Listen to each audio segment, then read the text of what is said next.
Kyle Porter wiped down the counter of his small trading station for the third time that evening and told himself he was not lonely, even though the nearest human settlement was 2 days away by shuttle, and the last customer had come through nearly a week ago, and the silence in the metal corridors was so thick he could almost taste it. The station sat on the edge of what most people called civilized space, where the maps started to get fuzzy and the laws got even fuzzier. And Kyle had bought it cheap from a retired smuggler who said the location was perfect for someone who did not ask too many questions about where cargo came from or where it was going. He had been running the place for almost 2 years now, and he knew every creak and groan the old station made when the solar winds hit the shields, and he knew which vents rattled during the night cycle, and which lights flickered when the power converted from day mode to night mode, and he thought he knew every sound this place could make.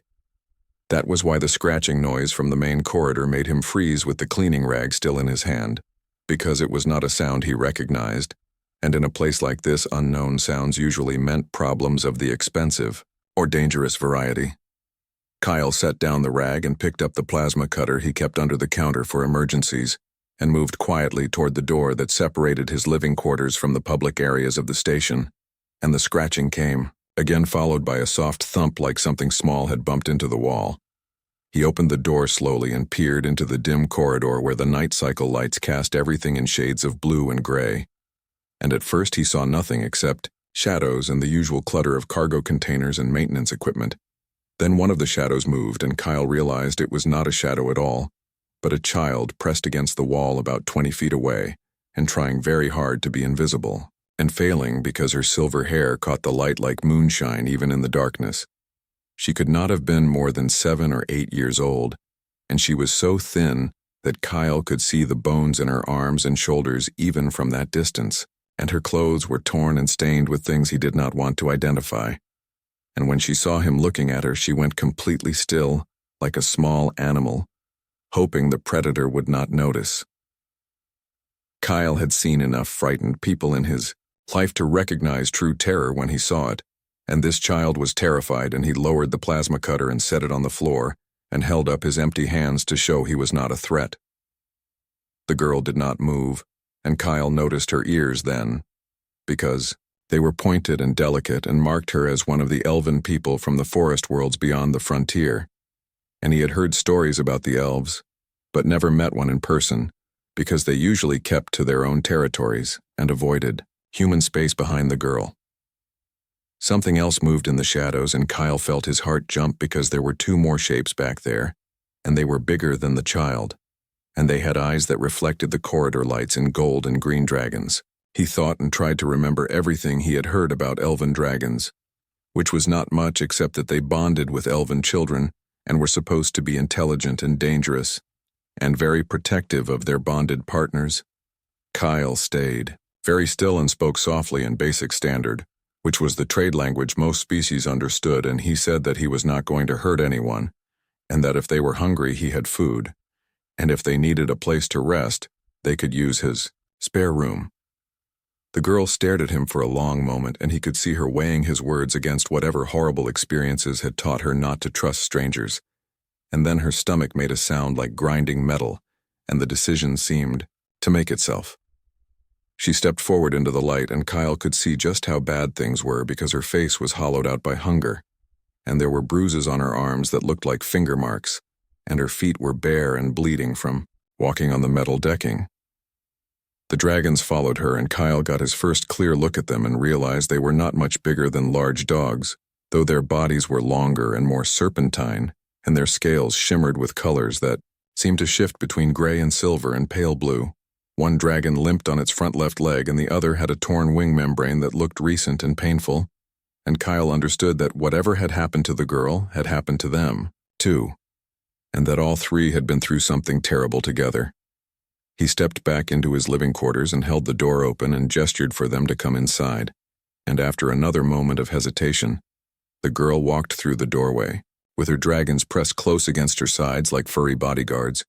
Kyle led them to his small kitchen area and pulled out a chair at the table, and the girl sat down slowly, like someone who was not sure this was real or if it would all vanish if she moved too fast. He had made vegetable soup earlier that day because vegetables lasted longer in storage than meat and were cheaper to buy from the supply ships, and he heated up a large bowl and set it in front of the girl with a spoon and a cup of clean water. She looked at the soup like it was the most beautiful thing she had ever seen, and then she looked up at Kyle and said something in a language he did not understand, but the meaning was clear enough in her eyes. He told her to eat. And she picked up the spoon with shaking hands and took a small sip and then another, and then she was crying while she ate. And the tears ran down her dirty face and dripped into the soup bowl. The dragons watched Kyle carefully, and he moved slowly to get 2 more bowls and filled them with soup and set them on the floor. And after a moment the dragons lowered their heads and began to eat, with delicate, careful movements. Kyle sat down across from the girl and waited until she had finished the entire bowl and drunk all the water, and then he asked in basic standard if she spoke his language. She nodded and said yes in a voice like broken glass, and then she said her name was Kira, and that she had been hiding in the station vents for 3 days and that she was looking for help to find her mother. Kyle asked what had happened, and Kira told him in halting, broken sentences that her mother had brought her to this sector to trade for medicine because their home world was far away, and the medicine they needed was rare and expensive. They had stopped at a way station 2 systems over, and men with guns had taken her mother and tried to take Kira too, but she had run and hidden, and her dragons had helped her escape, and they had been running ever since. Kyle felt anger rise in his chest because he knew what kind of men took elven people against their will, and he knew what they did with them, and he knew that a child alone in this sector would not survive long without help. He asked Kira if she knew where they had taken her mother, and she shook her head and said she only knew they were slavers, and that they had ships that could jump between systems, and that her mother had told her to run and hide and wait for help. Kyle looked at this small broken child with her loyal dragons and made a decision that he knew would probably get him killed. But his mother had raised him to do the right thing even when it was hard, and he could not turn away someone who needed help. He told Kira she could stay with him as long as she needed, and that tomorrow they would start looking for information about her mother, and that tonight she should rest and eat and know that she was safe. Kira looked at him with eyes too old for her face and asked why he was helping her when most humans hated elven people, and Kyle said that hate was a choice, and he chose differently. She started crying again, but this time it was relief instead of despair, and Kyle showed her to the spare room and gave her clean blankets and told her the dragons could sleep wherever they wanted. As he lay in his own bed that night listening to the station settle around him, Kyle wondered what he had gotten himself into and whether one man with a broken-down trading station could really help find a missing elven woman in a sector full of criminals and slavers. But he had made a promise, and Kyle Porter kept his promises even when they were stupid and dangerous and probably impossible. Kyle woke to find Kira sitting at his kitchen table with both dragons curled around her feet, and she was eating bread and jam like someone who had forgotten that food could taste good. And when she saw him watching, she smiled, and it transformed her entire face from something haunted into something almost normal. He made coffee for himself and warm milk for Kira because she was too young for stimulants, and they sat together in comfortable silence while the station hummed around them, and the morning cycle light slowly brightened through the viewports. After breakfast, Kyle pulled up his communication console and started sending messages to every contact he had in the sector. And there were more than people might expect because running a trading station meant knowing who moved what cargo and who asked questions and who kept their mouths shut. He asked carefully about slavers operating in the area and about any unusual elven captives and about ships that had passed through recently with hidden cargo, and he worded everything carefully because asking too directly would make people suspicious, and suspicious people did not share information. Kira watched him work and asked questions about the console and the communication protocols, and Kyle was surprised by how quick she was to understand, because she grasped technical concepts faster than most adults he knew. He explained how the relay system worked and how messages bounced between stations across light years, and how you could track a ship if you knew the right codes and had access to the right systems. And Kira listened with intense focus that reminded him of a student memorizing survival information. The dragons, whose names were Ash and Ember according to Kira, prowled around the living quarters and investigated every corner and crevice with careful sniffing attention.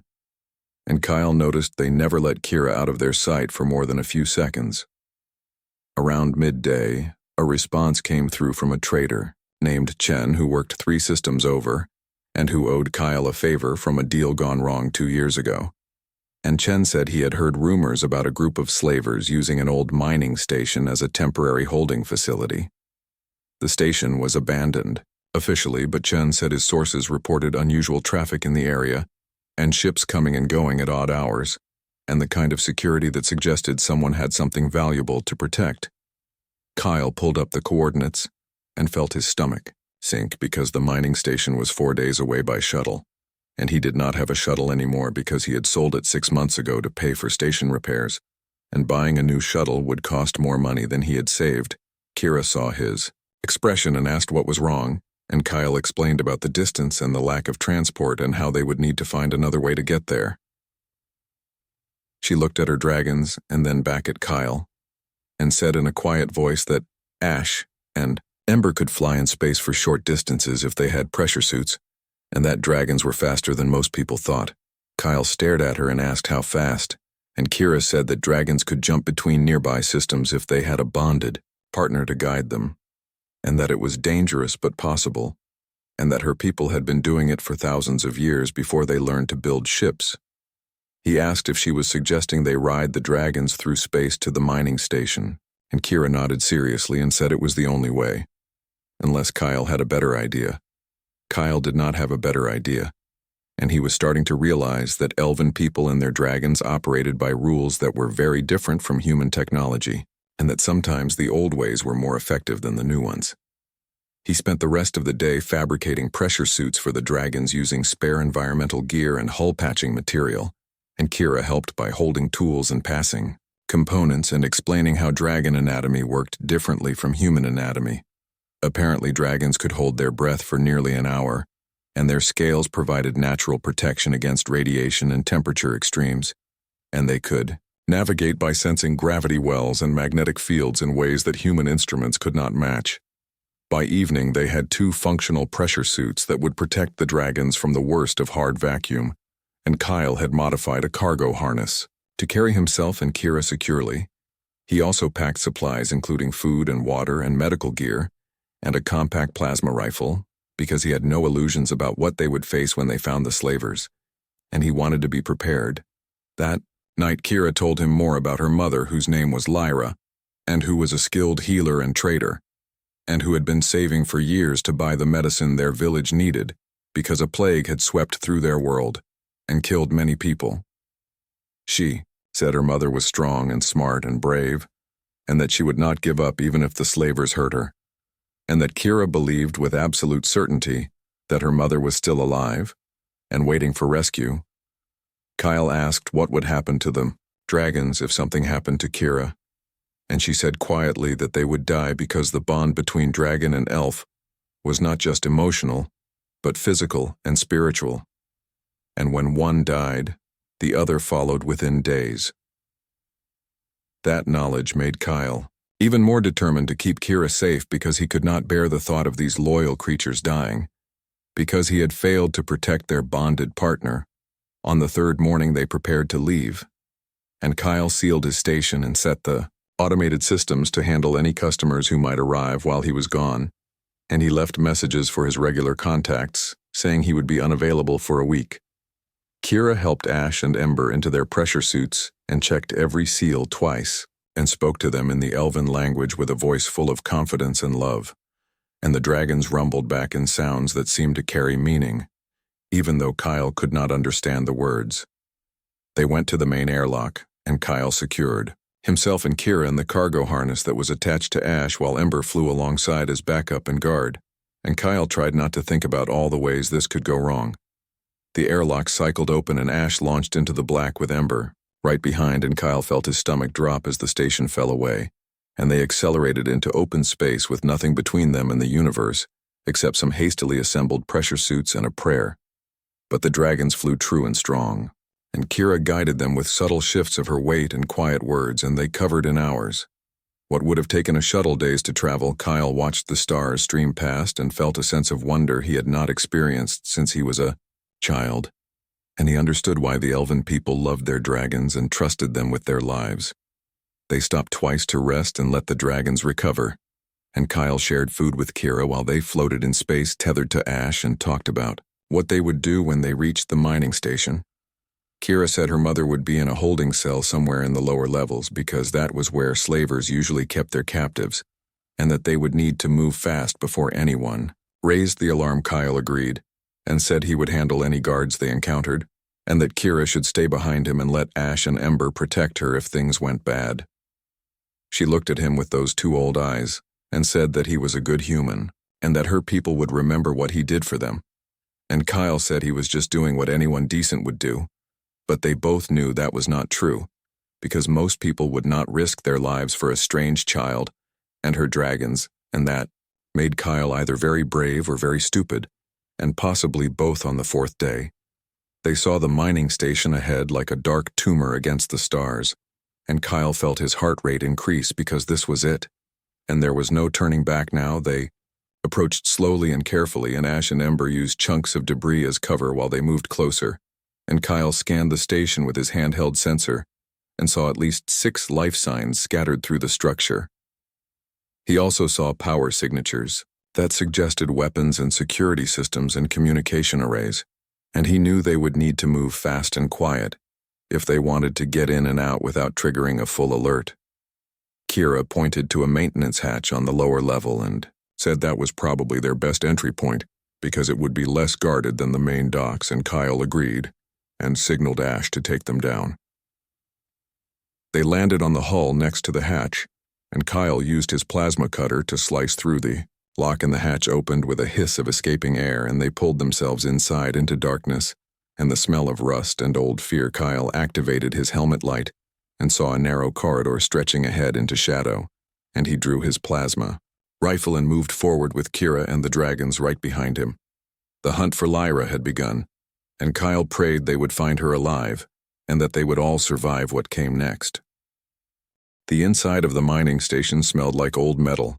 and something worse that Kyle did not want to think about, and his helmet light cut through the darkness in a narrow beam that made the shadows deeper and more threatening. They moved through corridors that had not been maintained in years, and their boots made soft crunching sounds on debris and rust flakes, and somewhere in the distance water dripped with a steady rhythm that sounded like a countdown. Kira walked close behind Kyle with one hand touching his back so she would know if he stopped suddenly, and Ash and Ember moved like liquid shadow on either side, and their eyes glowed in the darkness like amber lanterns. Kyle checked his sensor every few meters and saw the life signs were concentrated in what looked like the old administrative section 2 levels down, and one of those signs was separated from the others in what might be a holding cell or storage room. He hoped that was Lyra, but he knew hope was dangerous in situations like this because hope made you careless, and careless people died in places like abandoned mining stations. They found a stairwell that descended into deeper darkness, and Kyle went first with his rifle ready, and each step felt like it might be his last because ambushes loved stairwells and tight spaces where there was nowhere to run. But they reached the next level without incident, and Kyle was starting to think maybe they would get lucky when Ash made a low warning sound that was almost subsonic, and everyone froze. Footsteps echoed from somewhere ahead, and a light bobbed along the corridor, and Kyle pulled Kira into a side room that might have been a storage closet, and the dragons pressed flat against the walls and became nearly invisible. 2 men walked past talking in rough voices about some game they had watched and about how bored they were guarding cargo that did not fight back, and Kyle felt rage build in his chest at how casually they discussed holding people prisoner. He waited until their footsteps faded and then led his group back into the corridor and toward the isolated life sign on his sensor, and they passed doors marked with old mining company logos and warning signs about radiation and unstable structures. The holding cell was behind a heavy door with a new lock that looked out of place against the ancient metal, and Kyle used his plasma cutter on the lowest setting to melt through the mechanism without making noise. The door swung open, and Kyle entered with his rifle raised and his heart pounding, and inside the small room he saw an elven woman sitting on the floor with her back against the wall and chains around her wrists and ankles. She looked up when the light hit her, and Kyle saw Kira face in her features, though this woman was taller and older, and her silver hair was matted with blood and dirt, and her eyes held something cold and dangerous that made him glad he was on her side. Kira made a sound that was half sob, half cry, and rushed past Kyle to throw her arms around her mother, and the woman whose chains rattled as she moved closed her eyes and held her daughter with fierce, desperate strength. Kyle approached slowly and said he was a friend and that they were here to rescue her. And the woman opened her eyes and studied him with an intensity that felt like being dissected. And after a long moment, she nodded. Once, her name was Lyra, as Kira had said, and her voice when she spoke was rough from lack of water but still strong, and she asked how they had found her and how a human trader had convinced her daughter to trust him. Kyle explained briefly about the soup and the station and the 4-day journey on Dragon back through space, and Lyra listened without interrupting, and he could see her evaluating every word and deciding if he was telling the truth. He used his plasma cutter to melt through her chains, and Lyra stood slowly and stretched muscles that had been cramped for weeks, and Kyle saw bruises and cuts covering her arms and neck, and he saw the way she moved despite the injuries like a predator testing its range.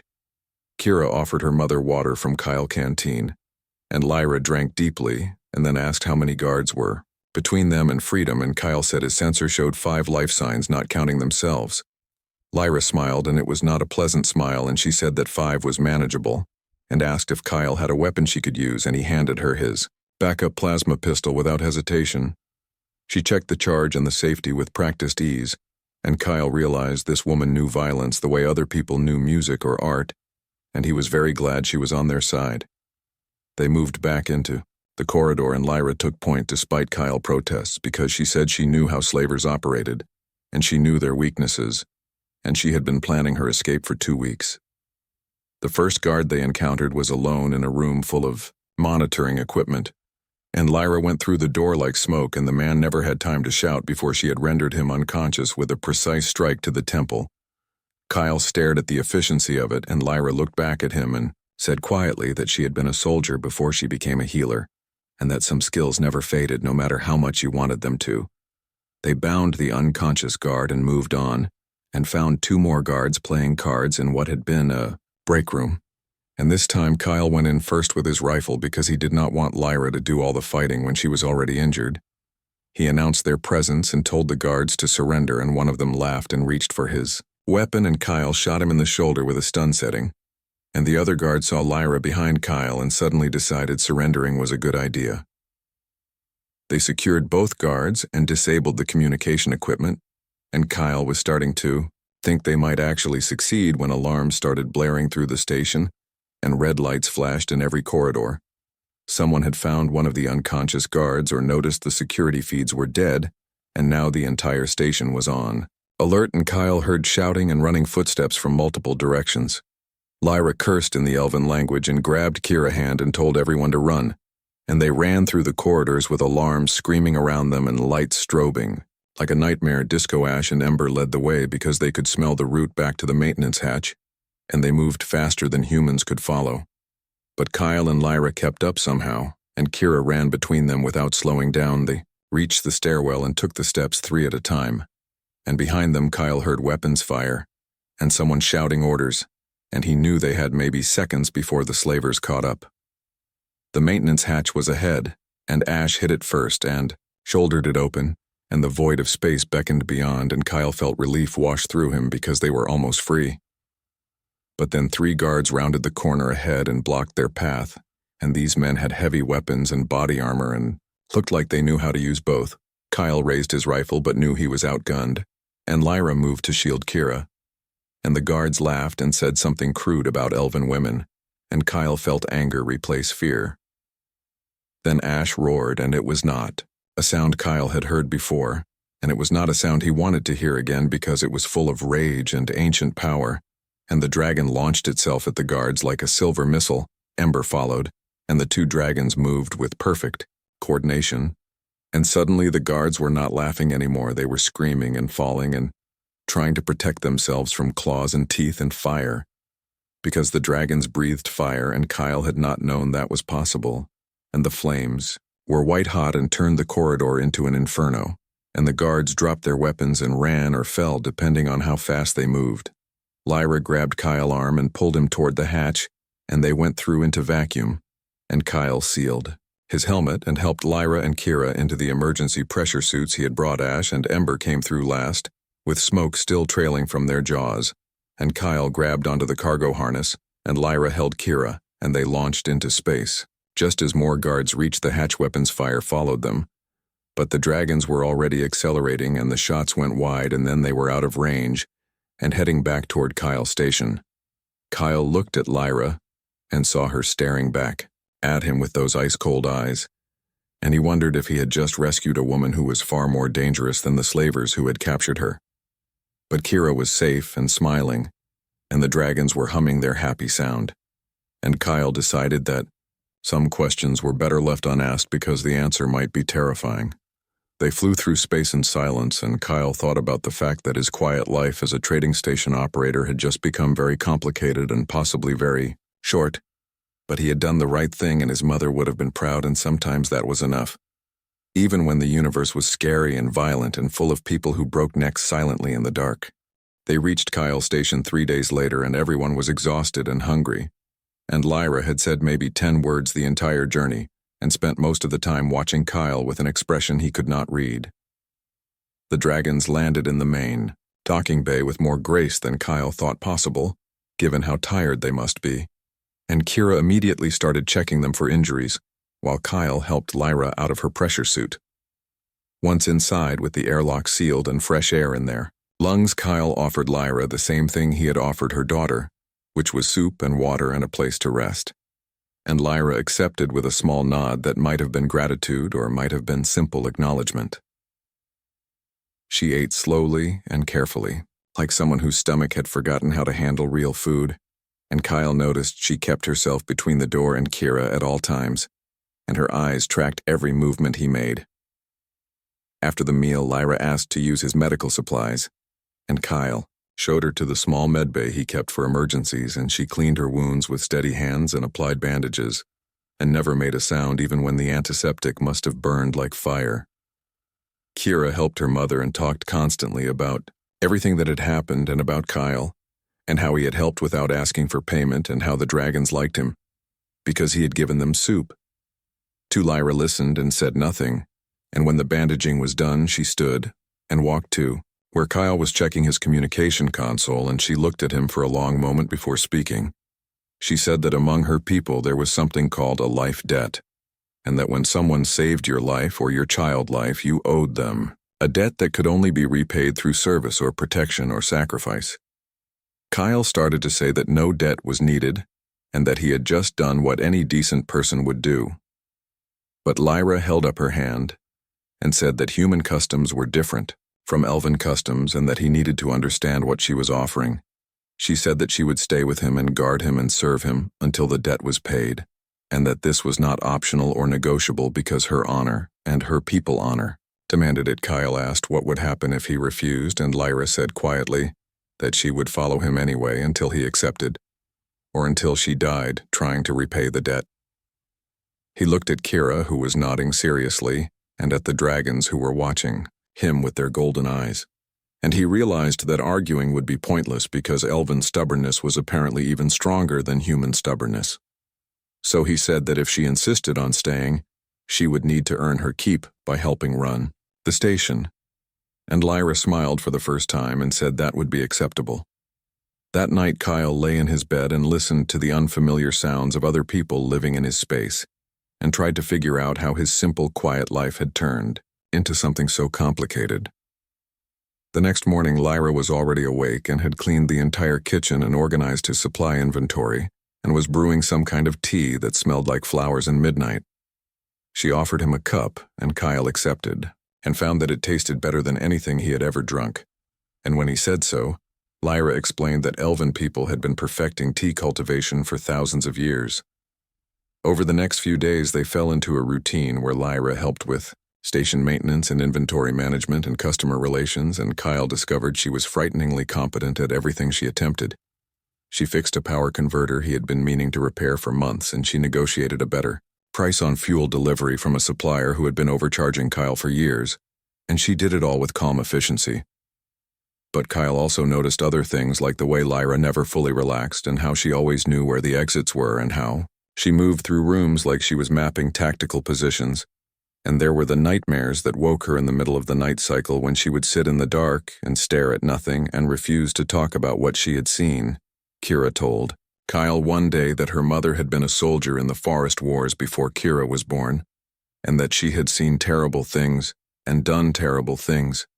and that becoming a healer had been her way of making peace with her past. Kyle asked what the forest wars were, and Kira explained that 30 years ago there had been a civil war among the elven people, and that it had been brutal and bloody, and had ended only when both sides were too exhausted to continue fighting. Lyra had been young then, but old enough to fight, and she had been very good at killing people, and that skill had saved her life many times but had also cost her something important that Kira did not have words to describe. Kyle understood then why Lyra moved the way she did and why violence came so easily to her, and why she had survived 2 weeks in a slaver prison when most people would have broken. 2 weeks after the rescue, a ship docked at the station, and Kyle went to greet the customer and found 5 men, with weapons and expressions that said they were not there to trade. The leader was tall and scarred, and he said his name was Vance, and that he was looking for stolen property, namely one elven woman and her daughter, and that he had been told Kyle might know where they were. Kyle said he did not know what Vance was talking about, and Vance smiled and said that lying to him was a bad idea, and that he had ways of making people tell the truth. Behind Kyle, he heard movement and knew without looking that Lyra had entered the room, and Vance saw her and his smile got wider, and he said that finding her here made things much easier. He told his men to take her, and they moved forward with their weapons ready, and Kyle stepped between them and Lyra, and said that nobody was taking anyone from his station. Vance laughed and asked what one unarmed traitor thought he could do against 5 armed professionals, and Kyle said he was not unarmed, and drew the plasma pistol from his belt. The slavers paused, and Vance stopped laughing and said that Kyle was making a mistake that would cost him his life, and Kyle said some things were worth dying for. Then Lyra stepped around Kyle, and her voice when she spoke was colder than space and sharper than broken glass,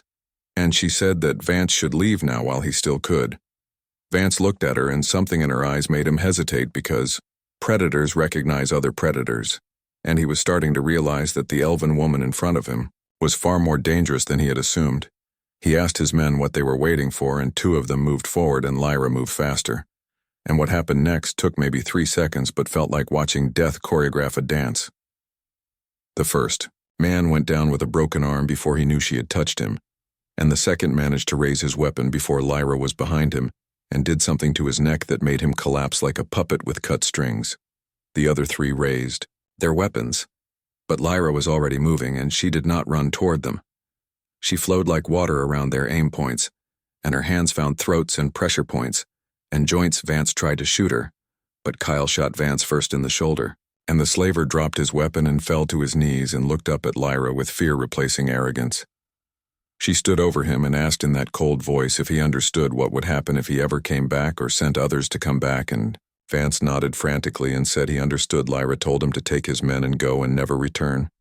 and that if she ever heard of him taking elven people again she would find him, and what she did to him would make death seem like mercy. Vance and his men limped back to their ship and undocked faster than Kyle had ever seen anyone leave his station, and Lyra watched them go with empty eyes. Kyle stood beside her and said that was impressive and terrifying in equal measure, and Lyra said quietly that violence was easy and that the hard part was living with what you had done.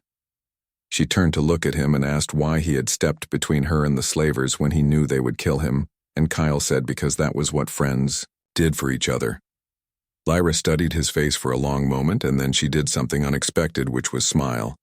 A real, genuine smile that transformed her from something cold and dangerous into something warm and human. She said that Kyle was strange, for a human, and that she was glad Kira had found him and that perhaps staying at this station would not be such a burden after all. That night they shared dinner as a family, which was weird and wonderful, and Kyle realized that he had not been lonely for weeks and that his life was better with these strange, fierce people in it. Kira told stories about her homeworld, and the dragons performed tricks for scraps of food. And Lyra laughed at something Kyle said, and the sound was like bells in winter, and Kyle thought that sometimes the universe gave you gifts disguised as problems, and that the best thing you could do was accept them with grace and gratitude, and maybe a little bit of soup. 3 months passed, and Kyle's station became something it had never been before, which was a home instead of just a place where he worked and slept and waited for customers. Lyra proved to be a genius at business management, and within weeks she had reorganized the entire operation and established new trade routes and negotiated contracts that brought more traffic through the station than Kyle had seen in years. She also trained Kyle in self-defense, because she said anyone living on the frontier needed to know how to fight, and Kyle learned quickly that elven combat techniques were efficient and brutal, and designed to end fights before they really started. Kira helped with station maintenance and spent hours teaching the computer systems to recognize elven language protocols and playing with Ash and Ember, who had grown noticeably larger since arriving, and now barely fit through standard doorways. The dragons appointed themselves as station security and would investigate every ship that docked with serious attention, and more than one questionable trader had taken one look at the two dragons and decided to conduct business elsewhere. Word spread through the sector about the human trader who had an elven woman and her dragons living at his station, and opinions were divided about whether this was brave or stupid, or some combination of both. Some traders avoided the station entirely because they did not trust elven people, and some came specifically because they were curious and wanted to see if the rumors were true. Kyle discovered that having Lyra visible during negotiations was incredibly effective because she could read people the way normal humans read books, and she always knew when someone was lying or trying to cheat them. She also scared the hell out of anyone who thought about causing trouble, and on 3 separate occasions Kyle watched her convince aggressive customers to leave peacefully just by looking at them with those cold eyes. But there were good moments too, like when Lyra taught Kyle to make proper elven tea, and when Kira showed him how to communicate with the dragons using hand signals, and when the 4 of them, plus 2 dragons, sat down to dinner and talked about nothing important. Kyle learned that Lyra loved old human music, especially classical piano, and that she could play surprisingly well on the battered keyboard he had in storage, and that her favorite food was anything with honey. He learned that Kira was brilliant with technology and could repair things Kyle did not even know were broken, and that she wanted to be an engineer when she grew up and build ships that could travel between galaxies. And he learned that dragons had personalities as distinct as people, with Ash being serious and protective and Ember being playful and mischievous, and both being fiercely loyal to their bonded family. One evening, a ship docked that Kyle recognized as belonging to Chen, the trader who had given him the information about the slaver mining station, and Chen came aboard with a worried expression. He pulled Kyle aside and said that word had reached him that Vance, the slaver leader, had put out a contract on Kyle and Lyra, and that several bounty hunters were already on their way to collect. Chen said he owed Kyle too much to not warn him, and that Kyle should consider leaving the sector until things cooled down, but Kyle thanked him and said he was not going anywhere. Lyra overheard the conversation, and after Chen left, she asked Kyle if he understood what a bounty contract meant, and Kyle said he understood, but that running would not solve anything. She looked at him and said that he was either very brave or very stupid, and Kyle said he had been told that before, and she laughed and said that at least he was consistent. They prepared for the bounty hunters by upgrading station security and establishing defensive positions and making sure all weapons were charged and ready, and Lyra moved through these preparations with calm professional efficiency. Kira asked if they were going to be okay, and Kyle said yes, even though he was not entirely sure that was true, and Lyra added that anyone who wanted to hurt their family would have to go through her first. The bounty hunters arrived 2 days later in a heavily armed ship, and there were 6 of them, and they announced over the comm system that they were there to collect the contract on Kyle Porter, and Lyra Silvermoon Kyle responded that he declined to be collected and suggested they leave before someone got hurt, and the leader, whose voice sounded bored and professional, said that was not how bounties worked. They docked despite Kyle protests and entered the station with weapons ready and armor that could deflect most small arms fire, and Kyle watched them on the security monitors and felt his stomach tighten. But Lyra just smiled that cold, dangerous smile and told Kyle to stay with Kira and let her handle this, and Kyle started to argue, but she was already gone, moving through the station corridors like a ghost. What happened next became something of a legend in the sector because 6 professional bounty hunters went into Kyle Station, and 30 minutes later, 5 of them left without their weapons and armor, and with expressions that suggested they had seen something that would haunt their dreams. The 6th one stayed behind because Lyra had broken both his legs and left him in the docking bay as a message. And when station security from the nearest settlement came to pick him up, he refused to say what had happened. Lyra returned to the living quarters without a scratch on her, and when Kyle asked how she had done that, she just shrugged and said that bounty hunters were predictable, and that anyone who relied on armor and weapons instead of skill was already halfway to defeat. After that incident, the bounty contract was quietly withdrawn, because nobody wanted to risk going after a target who could disable 6 armed professionals without breaking a sweat. Kyle asked Lyra why she had not killed the bounty hunters when she clearly could have, and she said that killing was easy, and that showing mercy required strength, and that she was trying to be the person her daughter needed her to be. He understood then that Lyra was fighting her own war against the violence in her past, and that every time she chose not to kill someone was a victory over the soldier she used to be. Months turned into a year, and Kyle Station became known throughout the sector as a safe, neutral ground where deals could be made fairly and disputes could be settled without violence. Traders who had been enemies started meeting there because they knew Lyra would enforce peace, and that anyone who started trouble would regret it very quickly. Kyle found himself mediating conflicts and helping settle disagreements, and acting as an unofficial diplomat for the entire frontier region. And he realized he was good at it. Kira grew taller and smarter, and the dragons grew larger and more protective, and Lyra stayed always watching, always protecting, always keeping her promise to guard the man who had given her daughter soup. One night Kyle and Lyra sat together in the observation deck watching the stars, and Lyra said quietly that her life debt had been paid many times over, and that she could leave with honor. If that was what Kyle wanted, Kyle looked at her and realized that somewhere during the past year this fierce, dangerous woman had become his closest friend, and that the thought of her leaving made his chest hurt. He said that if she wanted to leave, he would understand, but that he hoped she would stay, not because of any debt, but because he liked having her here and because her family had become his family. Lyra turned to look at him, and her eyes were not cold anymore. They were warm and soft and full of something Kyle did not dare name, and she said that she would stay, then not as a servant, but as a partner. They sat in comfortable silence after that and watched the stars wheel overhead,